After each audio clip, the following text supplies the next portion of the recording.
Hello, my friend, and welcome. This is the first video among many of the Gravity Yoga tutorial. Now, if you're stumbling onto this video via YouTube or any other method, I highly recommend you actually check out my website linked below. This is going to give you the highest quality information. It's going to allow you to understand what I'm talking about, and it's going to allow you to become really flexible really quickly.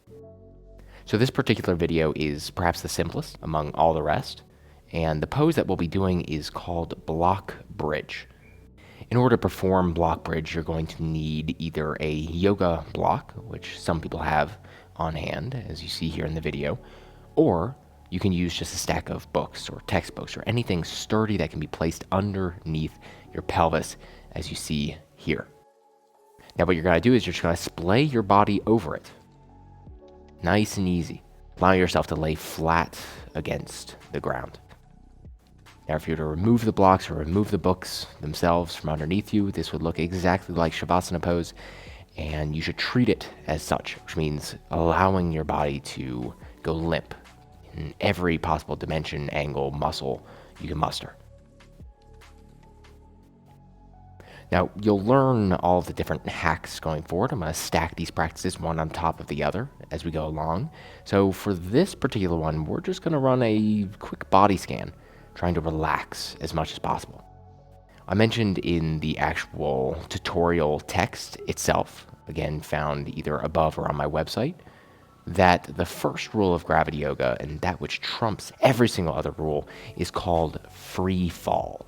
Free fall is in when you are skydiving and you just let your body completely succumb to the laws of gravity, being sucked down to the earth.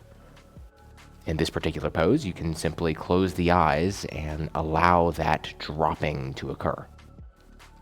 In fact, just start in your toes. So imagine your toes and feet being hollow, as if no one were home, and just let them free fall, skydive. It's as simple as letting this ease, letting this relaxation flow up into your calves, into your ankles, into your shins. Just drop them. Drop all signs of effort. Now up to the knees. And then up to your thighs. So we can take one at a time. Take your right thigh. See if you can relax your right quad, your right inner thigh, your right outer thigh, your right hamstring. So much so that you actually feel this echoing. It's almost as though your body around this particular area were increasing in size and dimension just by turning off. Just by turning off. Now try that in your left side, left quad, left inner thigh, left outer thigh, left hamstrings.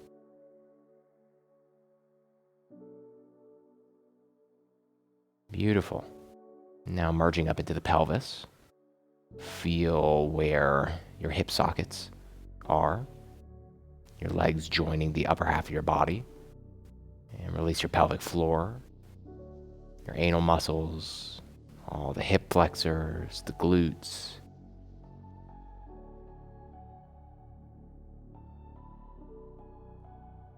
At some point, you can feel both of your legs, and they're just humming, right? They are limp as possible.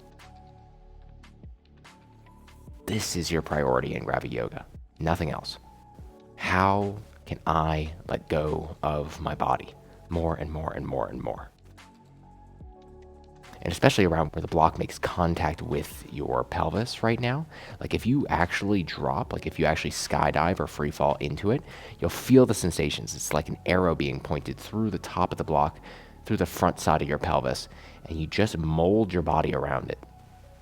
Okay, so you aren't worried about the slightly, perhaps uncomfortable sensations that occur when you actually let your body dig in to the thing below it.